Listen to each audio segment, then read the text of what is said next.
This is Camie from LuxWise, and today I'm going to be showing you a makeup look that features some wind-flushed, rosy, wintry cheeks on a natural classic foundation with a natural classic eye. If you'd like to see how I achieve this look, then just keep watching and I hope that you enjoy it. Okay, so let's get started. First, we're going to start out with applying our foundation. If you want a really smooth canvas, you want to make sure that your skin is moisturized, and even for extra staying power or extra smoothness, you can use a primer. I have used the St. Ives Timeless Skin Moisturizer on my face, so I am ready to apply my foundation. If you don't want to try a liquid foundation and you're more comfortable with using a BB cream or a CC cream or a DD cream or a tinted moisturizer, then go ahead and apply that now. What I like to do is take one little pump on my finger, dab them together, and then dot it around my face. And then I'll blend out. I'm going to use a flat kabuki brush to blend out my foundation. If you want to, you can try using the Beauty Blender sponge. This is a knockoff Target version that's significantly cheaper, like half the price. It makes blending foolproof. All you have to do is just stipple it around. I'll show you how I use that with my under eye concealer. So I'll start blending from the inside, going outward. I like to stipple. I feel like it gives a really even finish. Once I feel like I've gotten the majority of the product blended in, I'll focus on blending in the outward areas, even taking the extra and going over every square inch of my skin. Blend down into your neck and even into your hairline so you don't have any harsh lines left. So I'm actually going to take half of a pump of my L'Oreal TrueMatch Lumi foundation, and I'm going to apply it to my nose to help conceal the redness and make it as even as possible with the rest of my skin tone. Now that we have the foundation set, I'm going to do my under eye concealer. I'm going to be using the Maybelline Instant Age Rewind Under Eye Brightener. It has a pink tint to it, unlike the other under eye concealers that are actually a tinted skin tone. So this is a bottom layer to your concealer. Since it is a brightener, we want to really bring brightness to those dark areas so that it'll even out our skin tone.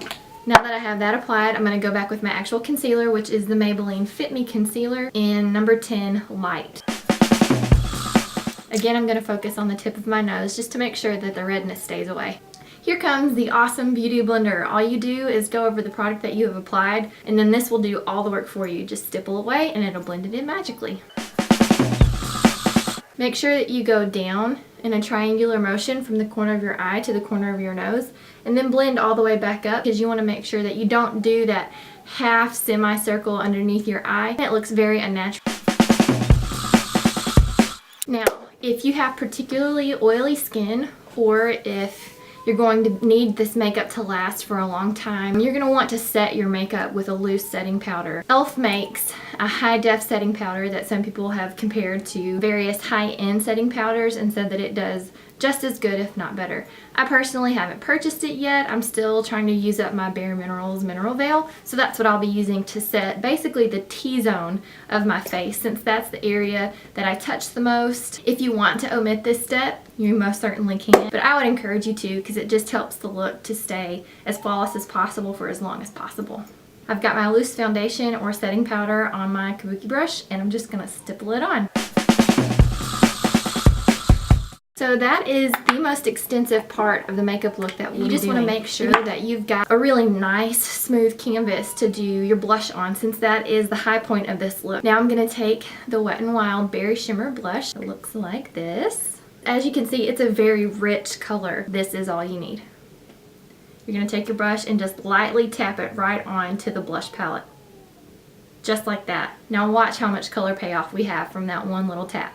I'm going to start right down from the corner of my eye in the middle of my cheek, so then that way I've got plenty of room to blend the color out, and it's not going to stay too far in towards my nose or too far up to my hairline.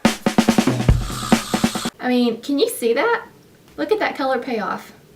All for just like $2. So I'm going to repeat this step on the other side as well, and then we'll pick it up from there. As you're applying your blush, you might want to try a little sweeping down motion to keep your blush away from your eye area. So you'll still have that clear space between your cheek and your eye so that no colors will bleed together. Okay, the key to a bold cheek is making sure that it's blended well and evenly into the rest of your skin. So what I'm going to do is just take a clean, soft, fluffy brush and blend the rest of this blush out. I don't want any more product from my old brush to get on my cheeks because then the look will be a little bit overbearing. So I just take the clean, fluffy brush and follow the same motions. As you can see, your blush is really the high point of this look. You want to have that wind flush glowy look, which is another reason why I used the L'Oreal Lumi foundation. It's got such a nice glow that doesn't come off as really shimmery. It's just a nice natural glow. Since I am going to be going on a date with my husband tonight, I want there to be an extra little punch to the look on my cheeks. So I'm going to take the e.l.f. Whipped Face Shimmer. It's a cream-based product. I'm just going to apply it to the tops of my cheekbones to add a little bit more pop and a little bit more glow. So I don't know if you can tell or not, but I've got just a tiny bit on my ring finger. It doesn't take much. I'll dab it together like my foundation and apply it to the tops of my cheekbones, starting at the corner of my eye like before to give myself some room to blend out. Again, you want to stipple the product to make sure that it's really smooth and nice. Okay, so at this point, the look can be done if you'd like for it to. If you want to just throw on some eyeliner and mascara, that's totally fine. It'll keep the look very fresh and bright and classic. But because I want my eyes to be really bright to balance out the boldness of my cheeks, I'm going to keep going and add a couple more products to my eye area to make sure that they will stand out and not fade away into the background. So a product that I like to use to brighten my eyes is this Cream Shadow Stick by NYX, and it's in color 604 Milk. It's a jumbo eye pencil, so it's really easy to use on your eyelids. And I'm also going to be using this on my waterline. A nice trick if you feel like your eyes are looking tired is take a white or a nude eye pencil and line your bottom waterline so it really makes your eyes look brighter and wider and open. So as you can see, I've got some of that eye pencil on the corner of my eye, under my eyebrow, and on my waterline. I'm just going to take my fingers like before and stipple it and blend that out. Now that that's done, I'm going to use a different shadow or two on my eyelid just to go ahead and give a little bit of contour. Because my eyes are a little deep set, I want to make sure that they're as bright and cheery as possible to balance out the bright and cheery look on my cheeks. First, I'm going to take this matte light brown color called Naked in Urban Decay's Naked palette. Mine is very well loved and well worn. It's lasted me for almost 2 years now. Even though it might not be the cheapest purchase, I feel like the investment that you make in this product will really pay off in the long run because it's something that's going to be versatile and last you for a long time. So I've got just a little bit of the matte light brown Naked color on my eyeshadow brush. It's more of a fluffy crease brush, and I'm going to take it right in the crease of my eye. And I'm actually going to pull the color straight across to the corner of my eyebrow and then right down to the outer corner of my eye and create a little bit of triangle. I feel like my eyes are kind of sad and droopy sometimes, so anytime I add color or liner to my eyes, I always want to bring the color up and out and away from the center of my face to make sure that my eyes are wide and bright and wide open. So just keep going back and forth and make sure that the color is blended really well.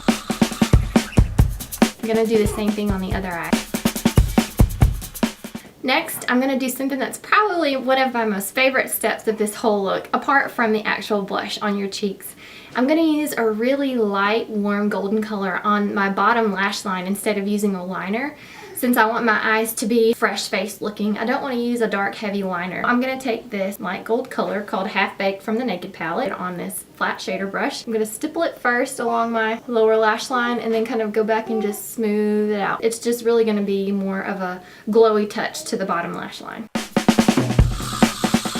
So that completes the eyeshadow part of this makeup look. And again, if you wanted to forego all of those steps for the eyeshadow, you definitely can. We're just doing a really clean, classic eye. So next, I'm going to finish off with some eyeliner and mascara, and I'll come back and show you the final product. So that's the finished look. I topped it off with Maybelline Master Precise Liquid Liner in black on my top lash line, and then followed it with Maybelline 1x1 Volume Express Mascara on the top lashes and the bottom. And the last thing that I did was apply Revlon Colorburst Lip Butter in Crème Brûlée number 95. This is a great lipstick option if you don't want bold lips and you still want high moisture. If you like this look, just let me know below. Give it a thumbs up, and if there are any questions that you have or anything that you would like to see, just comment below and I'll do my best to get back to you as soon as I can. Thanks for watching. See ya!